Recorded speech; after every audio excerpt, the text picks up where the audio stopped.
Mieri minini tu thutha wa kaunti ya Naikuru kwandikithio gatheti-ini ya thirikari ta mucii wa kana munene guku bururi-ini ene mikawa nimatetetie ikinya ria kamiti ya SRC ria kurora weru marihi ma njoherera.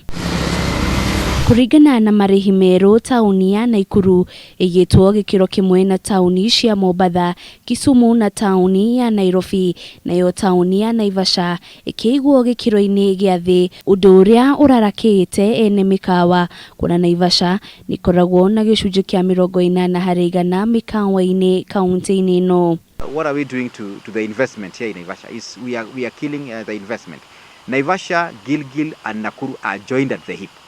None can survive without the other. That's why we need SRC to reconsider, and more so because this thing was done without public participation. They should have involved the public to know the impact of that downgrade. Kumana na ikinya riri marihi ma njoherera mao muthenya kuri maabitha gikiro kiguru tauni-ini ya Naikuru mabatiritio nginyagia ciringi 22,000 na aruti wira a gikiro kia thi makabatirio nginyagia ciringi 4,200 na kwa Naivasha abitha a gikiro kia iguru aria mukagira ciringi 18,000 na kewa gikiro gia thi akiamukira ciringi 3,500. Investors here in Naivasha, they are really crying, and now that Nakuru has been elevated, they are even crying more because most of the people would prefer Nakuru than Naivasha. But when you compare between Nakuru and Naivasha, the capacity is more in Naivasha than in Nakuru. So they need to reconsider all that. Been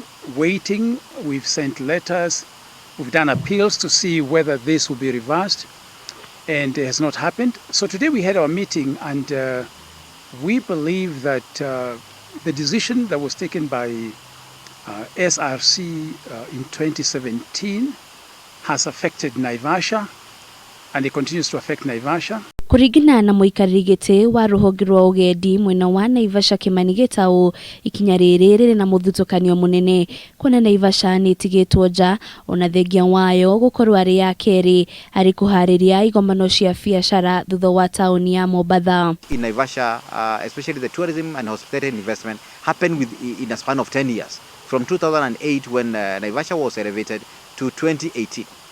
But now when the SRC came and downgraded Naivasha, most of the MICE organizers have been contemplating where to go. They shifted to Mombasa and Kisumu. Now that Nakuru has become a city, most of them are shifting to Nakuru.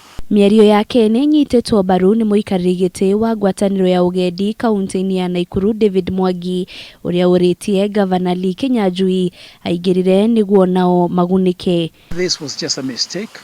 We believe that our government will mend this up and put Naivasha back on tier 1 so that the growth we see continuing in Naivasha can continue. We are requesting everyone to come on board and ensure that this destination survives. SRC yarekereirie marihi maya meru ma njoherera mweri mwituku hindi iria tauni ya Naikuru ya batiririo gikiro na gutuo mucii munene.